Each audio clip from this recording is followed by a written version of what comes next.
all, I'm really sorry for not posting anything last week, but I've been under quite a lot of stress lately. There's much things being thrown at me at once, and so I couldn't really bring myself to sit down and film. But that being said, I'm gonna try my hardest to catch up with the video I missed and probably post 2 this week, or if not 2 next week, just to make up for the one I lost. Hopefully you understand. Thank you for your patience. Let's get right into this one. So today I'm gonna film a how to study for multiple choice question exams.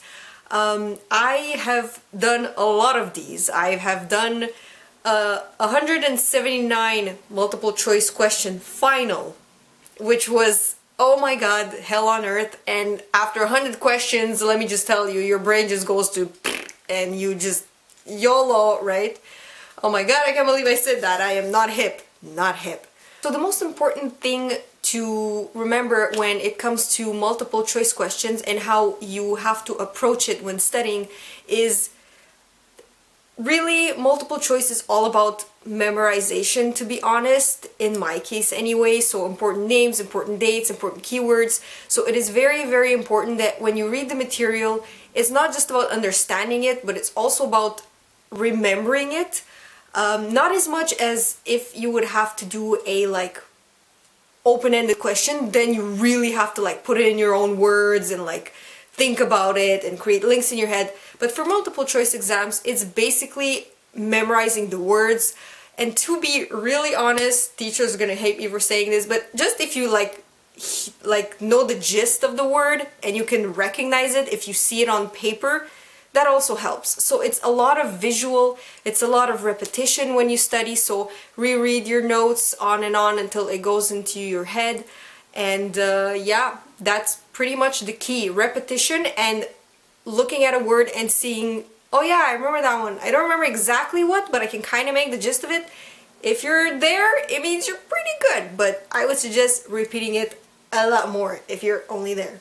Going more into detail, the second tip I have for you is keywords honestly are the most important thing to remember when it comes to multiple choice questions.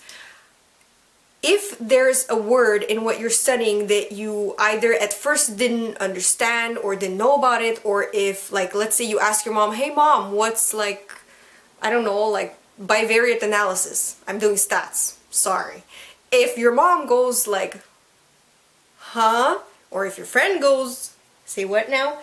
That word, chances are, is gonna be on the test. You have to know it. So if a word sparks confusion in you or your friends, that's a word to know. What I usually do when preparing for multiple choice question exams is I take like a piece of paper, and as I read, I write down all the words I don't know, all the words that are specific to what I'm studying. Like if you're studying biology, obviously like body parts and whatnot. If you're studying I don't know, psychology, then it's like disorders, you know, something specific to your material. Write down all those important words and write a small definition next to them. So that way, if you see them on your exam, you know what they are.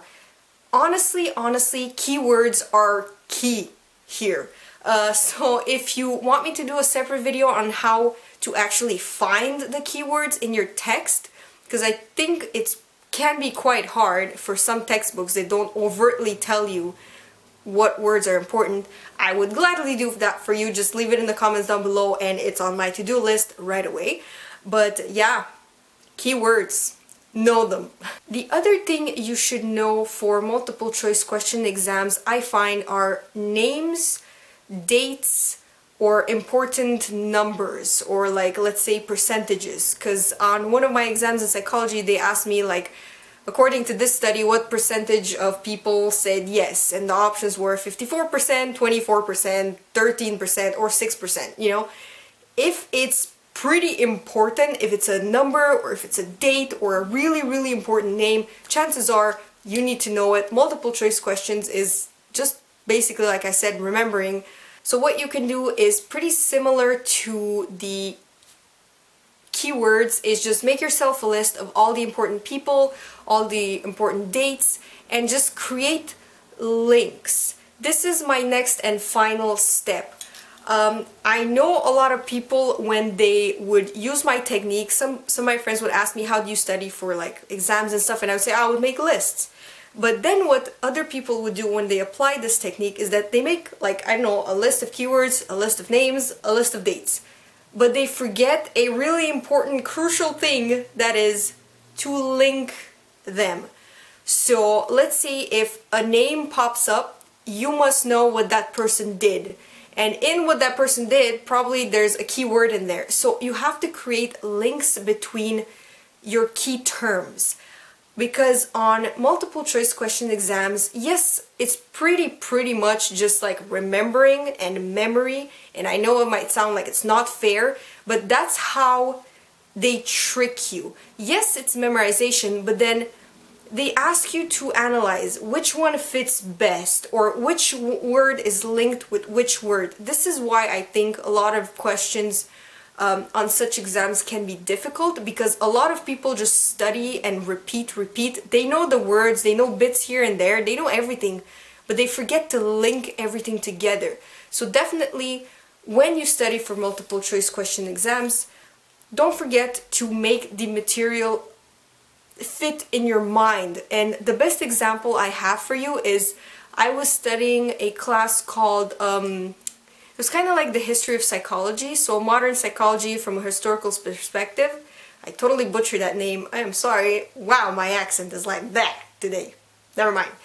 So yeah, it was basically kind of like the history of psych, and on the first midterm I struggled because as I was reading, I found names that were important and whatnot, and I made a list. But in the exam, they asked me about a key term from a person in a different order. And so, like, I got mixed up because the names on my list were all over the place. It was just how I found them in my notes or in my textbook. And I got confused, and I was like, okay, which theory came first, last, first? It was just mixing me up. So then what I did for the second exam is that I put all the names in order. That also helped me tremendously, because on the exam, if it says, oh, did this person do this first or did this one do it first? In my head, I remember on my list, this name was like after the other one that was above on my list. So it helped me tremendously. So if you do use this technique of making lists of important names, theories, dates, make sure you link them together, make sure you understand them, make sure they flow in the right order, because that also helps you a lot. And most importantly, guys, when you do a multiple choice question exam, read the question, because one tiny word can like mess you up immediately. So when you actually do the multiple choice question exam, don't just look for keywords. I'm not trying to tell you that it's all about like recognizing that keyword, but read the sentence. Read it. I know it's like, duh, of course I'm gonna read the question, but you'd be surprised. Sometimes when you're stressed, your eye just goes like meh, and doesn't read it. So read it. So with that being said, I really hope you enjoyed this video. Please give it a thumbs up if you liked it. And don't forget to subscribe to me if you like what you see. I promise I do post once a week when I am not stressed out, which hopefully will not happen again. And yeah, I wish you all the best of luck with your finals, midterms, whatnot. I have finals coming and projects due and presentations and etc, etc. So I know how you're feeling. But at the same time, it's Easter, so happy Easter, and I will definitely see you in my next video. Again, sorry for not posting anything. I'll make up for it, I promise. I'll post a really cool video soon. I promise. Pinky promise. Bye guys.